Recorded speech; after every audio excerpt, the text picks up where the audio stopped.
I was having dinner at a local steakhouse one evening when an elderly couple sat down at the booth next to mine. A few moments later, a well-dressed man named William walked in. He washed his hands and sat at a small table nearby. While I was waiting for my food, William's phone rang. He answered it, and his face lit up with joy. After hanging up, he stood and addressed the entire room. "Ladies and gentlemen," he announced loudly, "I have the most wonderful news. My wife just gave birth to our first son.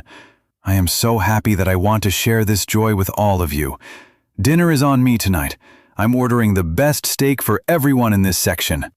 The room erupted in cheers. I walked over to congratulate him, and William laughed, telling me he would take care of my tab as well.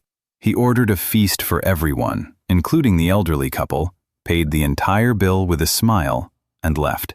A few weeks later, I was at a local school to pay some fees when I saw William again. He was standing in line with a teenage boy. I approached him and joked, "Wow, William, your son sure grew up fast in just 3 weeks." William looked embarrassed and tried to brush it off, saying it was a long story. But I insisted on knowing the truth.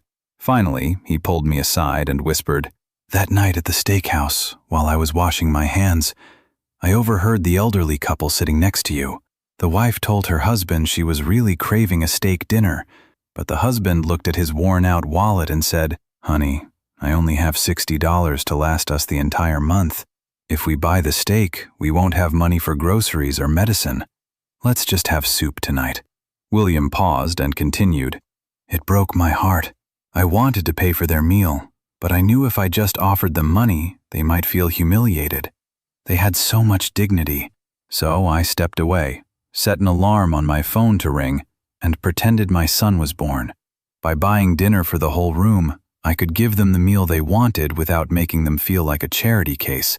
They thought they were just part of a celebration, but the celebration was really for them." I stood there in silence, moved by his heart. He didn't just give money, he gave respect. He spent hundreds of dollars on strangers just to protect the pride of 2 people he didn't even know. True kindness isn't just about giving, it's about how we give. As the scriptures teach us, when you give to the needy, do not let your left hand know what your right hand is doing. When we help someone, our goal should be to lift their spirit as much as their burden.